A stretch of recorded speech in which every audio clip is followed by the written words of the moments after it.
There's a strange kind of grief that comes from feeling disconnected from yourself, not because something dramatic happened overnight, not because your life completely fell apart, but because somewhere along the way, you became unfamiliar to yourself. You still wake up, you still respond to people, you still do what needs to be done, but something feels missing. The person you are on the outside keeps functioning, but the person you are on the inside feels distant, blurred, quiet, and maybe you cannot explain it clearly.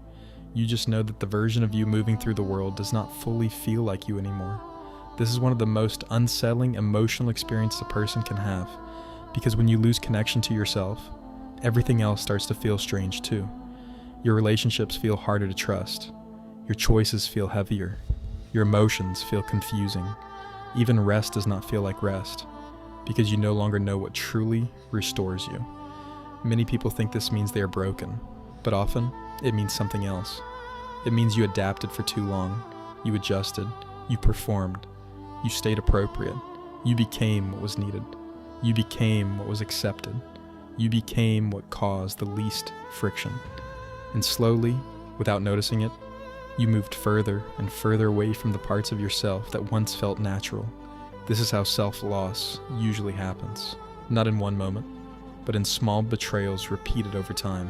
Saying yes when you mean no, staying calm when you are hurting, laughing when something wounded you, hiding your needs so you do not seem difficult, dimming your instincts so other people stay comfortable. At first, these things seem harmless. You tell yourself you are being mature, flexible, easy to be around, strong. But the more often you abandon what is real in order to preserve what is safe, the more unfamiliar you become to yourself. And one day, you look around and wonder why nothing feels fully alive anymore. Because the self cannot survive indefinitely in hiding. It can be buried, it can be delayed, it can be silenced. But it cannot disappear without leaving pain behind. That pain often shows up as numbness, or exhaustion, or quiet resentment, or the strange feeling of living your life from a distance, as if you are watching yourself perform it instead of truly being inside it. This is why people often say things like, "I do not know who I am anymore." What they usually mean is, I have spent so much time becoming who I had to be, that I no longer know what is left underneath. For some people, this begins in childhood. When love feels conditional, children learn very quickly which parts of themselves are welcome and which parts are not. If you are praised for being easy, you may learn to suppress anger. If you're only noticed when you achieve, you may learn to suppress softness. If your emotions are dismissed, you may learn to suppress honesty. If conflict feels dangerous, you may learn to suppress truth. And over time, this becomes a pattern. You stop asking, "What do I feel?" and start asking, "What is safest here?" You stop asking, "What do I want?" and start asking, "What will keep everything stable?" You stop asking, "Who am I?" and start asking, "Who do I need to be?" That is not authenticity, that is adaptation. And adaptation can be useful for survival. But when survival becomes your personality, something essential begins to fade. This is why losing yourself does not always look dramatic. Sometimes it looks like being competent, but empty. Sometimes it looks like being liked, but lonely. Sometimes it looks like being productive, but emotionally absent.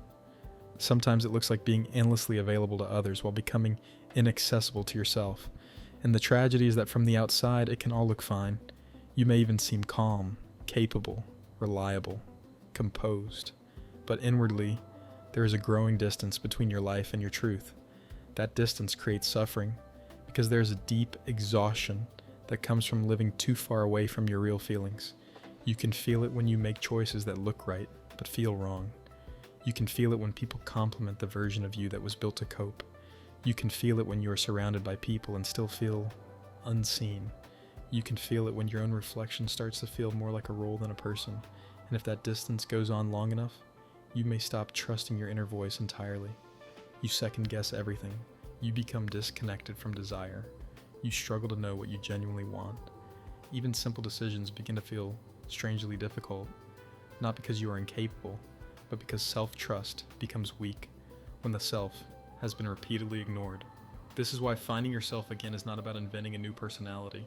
It is usually about removing what never belonged to you in the first place. The mask, the performance, the emotional habits built around fear, the version of you designed to avoid rejection, conflict, shame, or abandonment. And that process is uncomfortable. Because people often say they want to be themselves, but the truth is, being yourself can feel dangerous when your life once taught you that authenticity has consequences. So you hesitate. You feel the urge to speak honestly, but you stop. You feel anger, but turn it into politeness. You feel hurt, but call it tiredness. You feel longing, but tell yourself it is unrealistic. This is how self-abandonment continues, not only through what others did to you, but through the quiet ways you keep leaving yourself in order to stay acceptable. And yet, somewhere beneath all of that, the real self remains. Not loud, not always easy to access, but present. It appears in the moments when something unexpectedly moves you, when a truth rises before you have time to censor it, when your body reacts before your mind edits the feeling, when you feel sudden sadness in a life that looks fine, when you catch yourself longing for a version of life that feels more honest, more alive, more yours. That longing matters, because it is often the self trying to return, not as a dramatic reinvention, but as a quiet invitation to notice what drains you, to notice what feels false, to notice what you keep forcing, to notice what your body says no to, even when your mouth keeps saying yes. Finding yourself again begins there, not with a perfect answer, but with a pattern of attention.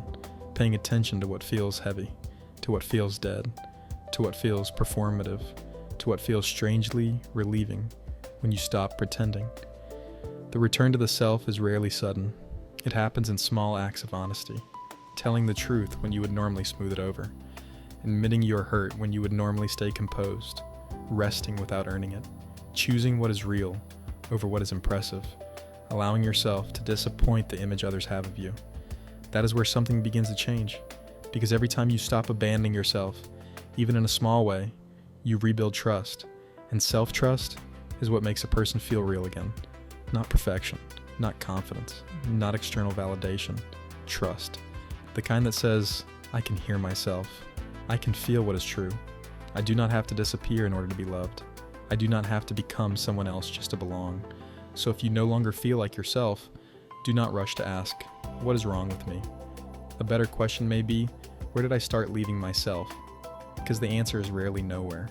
Usually, there was a reason, a pressure, a wound, an environment, a relationship, a version of survival that once made sense. And if it was learned, it can be unlearned. You are not empty. You are not lost beyond reach. You are not broken for feeling disconnected. You may simply be exhausted from living too long in a shape that was never meant to hold your whole self. And maybe healing begins the moment you stop trying to become better at performing and start becoming honest enough to return. If this spoke to you, write in the comments. When did you first start feeling disconnected from yourself?